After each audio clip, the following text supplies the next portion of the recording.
ನಮ್ಮ ದಾವಣಗೆರೆ ರಾಜ್ಯದ 7ನೆಯ ಅತಿ ದೊಡ್ಡ ನಗರವಾಗಿದ್ದು ಕರ್ನಾಟಕದ GSDPಗೆ ಉತ್ತಮ ಪಾಲನ್ನು ನೀಡುತ್ತಾ ಬಂದಿದ್ದು ಸದರಿ GSDPಯನ್ನು ಮುಂದಿನ 4 ವರ್ಷಗಳಲ್ಲಿ ದ್ವಿಗುಣಗೊಳಿಸುವೆಡೆಗೆ ನಮ್ಮ ಚಿತ್ತ. ಹರಿಹರ ನಗರವನ್ನು ಬೆಳಗಾವಿ ಮತ್ತು ಕೊಯಂಬತ್ತೂರಿನಂತೆ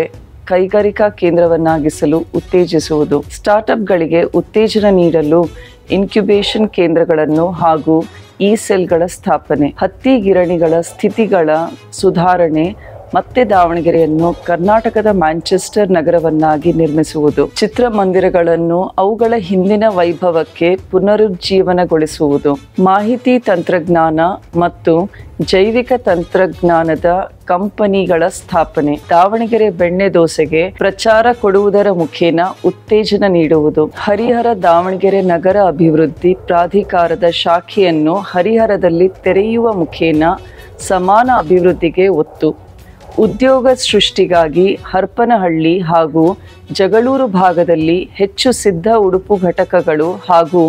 ನವೀಕರಿಸಬಹುದಾದ ಇಂಧನ ಉತ್ಪಾದನಾ ಘಟಕಗಳ ಸ್ಥಾಪನೆಗೆ ಕ್ರಮ. ಇನ್ನೇಕೆ ಆತಂಕ, ಈ ಬಾರಿ